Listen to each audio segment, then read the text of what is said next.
TV online.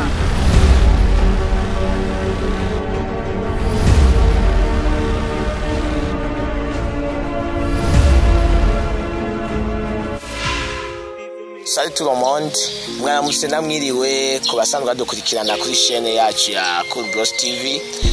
Iki ni ikiganiro Bros Activity gisanzwe gica kuri chaîne. Tubibutsa yuko mugira subscribe mukayipartage kugira n'abandi bashobore kubona ikino kiganiro congere kibigishe mu buzima bwabo bwa misi yose. Uno munsi twatumiye umwe mu basanzwe bariko barakorana n'abajene batandukanye bo mu ntara haba mu ntara canke mu gihugu. Rero nashaka kugira nawe twongere tuyage agirisha twigishije tuza no kuyaga ku bintu byiza cyane. Turasaba yuko muza kuba mwiko badukurikirana kandi nifuza yuko muza kuba muri ko muragisha muvuze kuko ni ibintu biza kubafasha kwigisha. Ntago ndamuramutse amahoro ukazina babita bande? Nitwa Nakiritimana Thierry. Ego Nakiritimana Thierry, wakoze cyane kwitaba mu kiganiro Bros Activity. Merci. Nakiritimana Thierry, turakwakiriye muri Bros Activity tukubwira ati karibu cyane. Tutarandire rero Nakiritimana Thierry, waje ngaho duteguriye iki mu bisanzwe? Nkuko mumbona uno munsi hano muri studio ya Bros TV, twatumiwe kugira ngo tuvugane ku cigwa kijanye na business nkuko abantu benshi bayumva kandi bayizi, mugabo rimwe na rimwe ntituyitahura co kimwe. Ama business ni muba n'ijambo ry'icongereza, ni ijambo ryagutse. Ubwa mbere bagwita urudandazwa rusanzwe, mugabo muri les nouvelles technologies canke muri ibi byo guteza imbere economy, basanze urudandazwa bisanzwe kuvuga commerce mu gifaransa, basanze ari ibintu bitoya cyane. Mugabo tuvuze business twaje dusanga ari jambo twosigura mu gifaransa nka affaire nayo ni ikintu cagutse. Affaire ziboko bwinshi, mugabo business ni ikintu ni igikorwa cyose kijana ku kuronka akarusho canke profit kanaka, mugabo mu buryo bw'ikintu bo wakoze hama kikakuzanira inyungu kanaka yariyo yose. Rero business ngomba uno munsi gushimikirako ni business ijanye na commerce, na activité commerciale umuntu akora. Turaza kuraba kuntu zikorwa kino gihe, ama inspiration aho zagiye ziva. Nisunze igitabo citwa Business as a Mission, cyanditswe n'uwitwa n'umurundi yitwa Blaise Ntamvukiye. Niwe yerekanye business ico arico. Bavuze business as a mission kuvuga mu Kirundi ni urudandazwa nk'intumbero yawe canke nk'ihangiro ryawe mu buzima. Musanzwe turi ngaha ku isi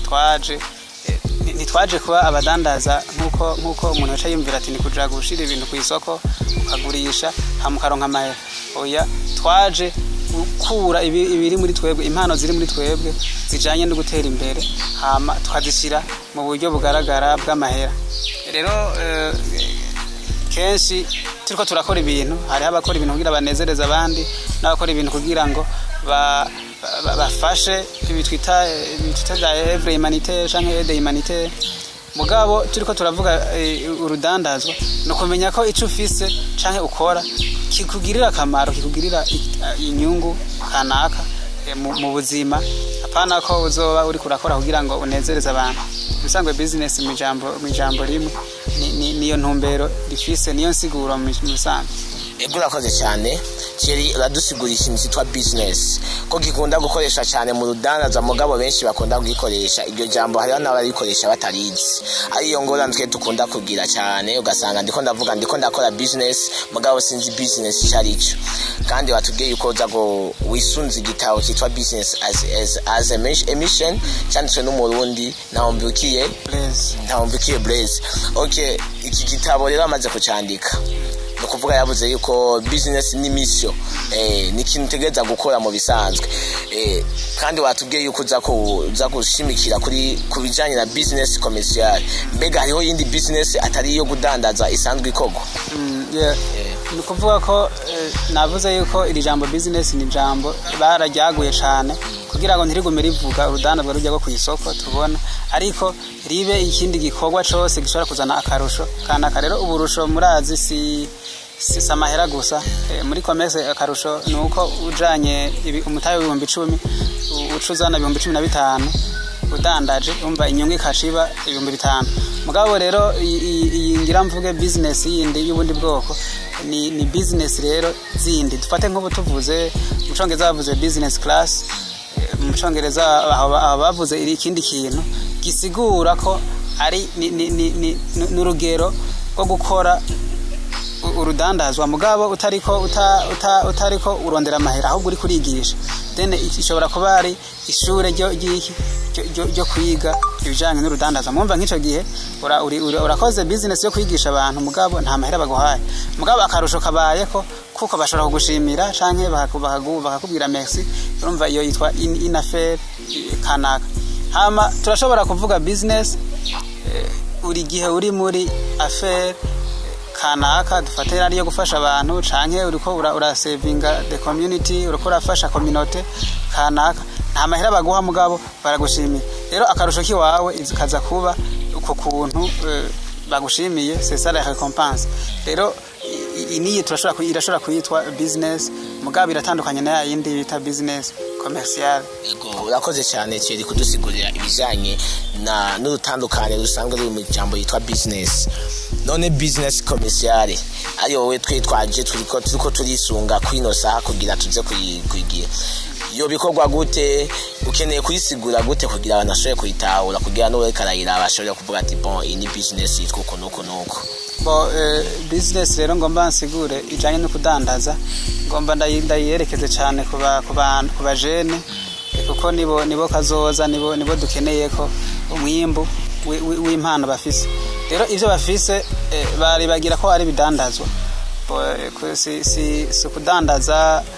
nk'ukujya kujana ku isoko oya rero business iteye imbere kino gihe tugeze ku rugero rwaho umuntu arigirane adakoresha ububasha afise ububasha Imana yamuhaye ivyo Imana yamushizemo kugira aronke amahera ni ibintu byoroshe kubona ushobora gukora ibintu abantu bakabishima hama bagaca bavuga bati no ifo uko no muntu tumufasha canke tumuhe amahera yifuza kugira ngo atere imbere d'avance umva iyo ni ikintu yakoze nk'impana afise muri we mugabo ariko aradandaza akandi karorero tuzi ibintu bitandukanye ndashobora kuba nzi gukina football ndashobora kuba nzi kuririmba ndashobora kuba nzi gutamba ndashobora nzi kuba nzi kuvuga amapoeme ni ibi bintu rero biri muri twebwe tugirane tuca tudandaza tukabidandaza mugabo atari kubera ko abo bantu turiko turabiba mu bisanzwe tuba turiko turakomeza izo mpano zacu turiko turazigira realistic kugira ngo zigaragaze umwimbo umusaruro rero twebwe muri iyi domaine tuba turimwo ndafise ama cooperative dukorana nayo nkomorangirira coaching mu bijanye na finance ayahe ya mbere ni cooperative y'abarimyi yitwa umuco w'abarimyi yindi ni cooperative yitwa turwanye ubukene n'indi yitwa cooperative kaze bubanza nazikoreye ama coaching hama ndabaconnecta n'abantu bashobora kubarondera ukuntu baronka ama financement auprès des banques ivyonye ngira ngo tushobora kuzobivuga mu kindi higaniro ko ni birebire cyane nagomba rengaruke kuri iyi business yizi mpano tudandaza ziri muri twebwe nukuvuga ko ubu kino gihe umuntu arakina umupira kugira ngo anezereze abafana gusa ntibarabigira professionnel ubunye umuntu arabo muririmbye kugira ngo bamukomera amashi ntarabigira ngo ibintu yoshobora kumuha amahera ubunye umuntu arashobora kuba azi kuririmba mugabo akaba ari bya bindi byo kuvuga ngende kuri scene bambone gusa rero ico cyari ciza mugabo ntibaragira ku rugero rwaho babikora dini faso professionnel babigire umwuga rero kino gihe ubuzi burakenye kubera iki byo dufise tuhabidandaza kubera iki tudandaza izi mpano ziri muri twebwe jewe namenye ibyo nshoboye ntevye kuko sinigeze ndonka coaching musango buhara arabakoca benshi ubunye bashobora kukwereka abati wewe muri wewe hari ibi dandaza bino bintu dandaza ubumenyi ufise dandaza turirimbo uzi dandaza ibintu ushobora gucapa, dandaza ibintu vya informatique ufise mu mutwe, dandaza ibintu wize. Rero gutyo tukadandaza.